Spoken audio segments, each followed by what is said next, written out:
Well, despite the cost of living crisis, there's been a recent resurgence in Australian magazines making a comeback after shutting down over COVID. Investing in PR now could be a strategic move for your small business to stay ahead of the pack. For more, I'm joined by Tess Woolcock, PR Director at Publicity. Tess, welcome to Ticker. Let's talk more about this. So how has the Australian media landscape really changed in PR that you've seen in the industry? So I'd say around the time of COVID, we had a lot of magazines. And during that time, obviously, with advertising affected, magazines really took a hit. I think things like Marie Claire stayed the same, but we lost Cleo magazine, we lost Girlfriend, we lost all these magazines that were institutions in the Australian market. And things really did become around influencers. However, what we've seen recently, over just this year alone, is that magazines are actually making a comeback.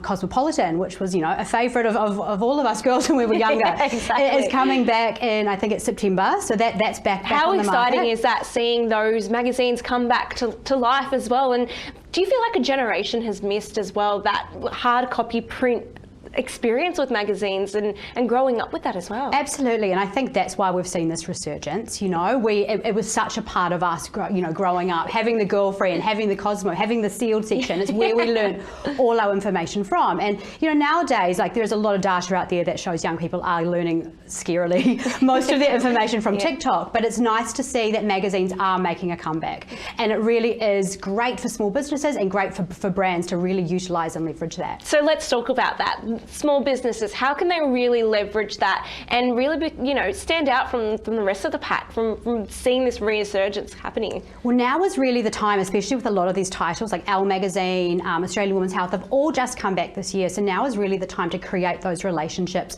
with these iconic magazine brands and the new team on board. So where traditionally, I'd say over the past couple of years, brands have really been looking to influencer marketing and maybe a little bit of PR, now it's flipping, and you really need to start making sure you're being noticed, you're getting those product placement features, your brand is getting talked about. And so it really is the time to focus on that as we probably see more, hopefully, magazines come back. Yeah, I'm so excited to see those magazines come back and really have that hard copy. So tell us and talk through to us, what is editorial PR and how can brands really use to leverage using So there's two types of editorial. There's editorial coverage and advertorial coverage. So advertorial is where as a brand you're paying the magazine, the news outlet, whoever they are, to get some stories up about yourself. So you're paying for that, and people know you're paying for that. It will say in the feature that this is an advertising feature. So that it's worth something, but it's not worth the same as editorial PR. So that is when a journalist, an editor, chooses your brand and decides to write about your brand, your product, your story,